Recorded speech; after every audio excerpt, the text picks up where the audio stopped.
This year is dedicated to Rachalea Bas Rav Chaim Tzvi. It's going to be about Chometz. I don't know exactly when you're going to be seeing this, but I can tell you one thing. Chometz is a very, very major force in my life right now. So, the halachas concerning biur Chometz and bittul Chometz, all of the Pesach cleaning we have to do, it really doesn't have another halachic parallel. There's nothing else that we have to turn our lives over to such a degree as we do before Pesach. Even Sukkot, the requirement that one eat in a sukkah, doesn't take anywhere near that kind of effort. So the question is, what is this really about? So what we're going to be talking about is 4 different things in this regard. First, what is Chometz in essence? Next is, why is it asur? The third is, when is it mutter? When are we required to or permitted to eat Chometz, and why? And then we'll go through the halachas of Chometz one by one. So let's start, what is it?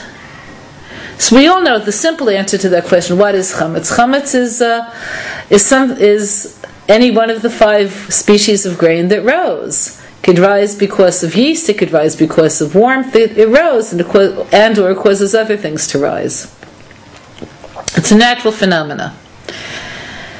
But the question is, what is it? Why is it asur? Why is it no good? To the point that the penalty of having Chometz on Pesach is, as you know, very severe. What's it about?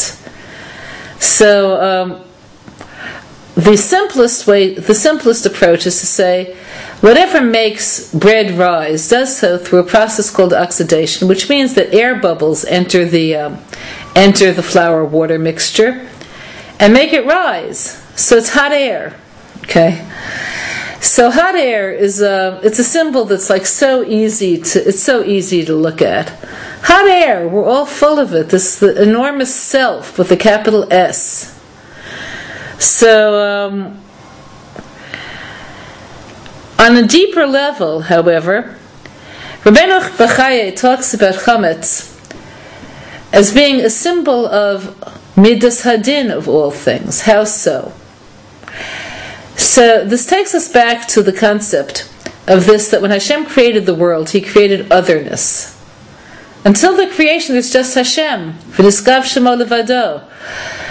As soon as He began the process of creation, there's Him plus His creation. The more inflated, more major, more significant looking the creation is, the more concealment there is of its source, the Creator Himself. So, let's look at Egypt from that perspective. The Egyptian society was an inflated society. What do I mean by this? Egypt was an extremely hierarchical society with everything, with the pyramid, I realize that's a pun, focused on Paro himself. There was a slave class, merchant class, royal class, and Paro himself. Now this hierarchy, which is in many ways parallel to the feudal system in Europe much later, was different than the feudal system in one specific way. Although in the feudal system, the pyramid did lead up to the king, and they did believe in the divine right of kings at that period of time. So they saw the king as being somehow spiritually determined. They didn't see the king as being a spiritual being. They saw God, who's somebody outside of this picture, making the king rule. So they saw it as hashgachic, so to speak.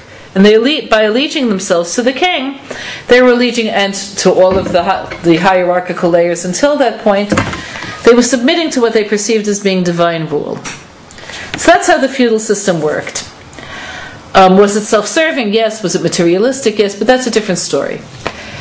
In Egypt, the system was different. They didn't see Paro as being deemed as worthy of rulership by some other force. They saw him as the other force.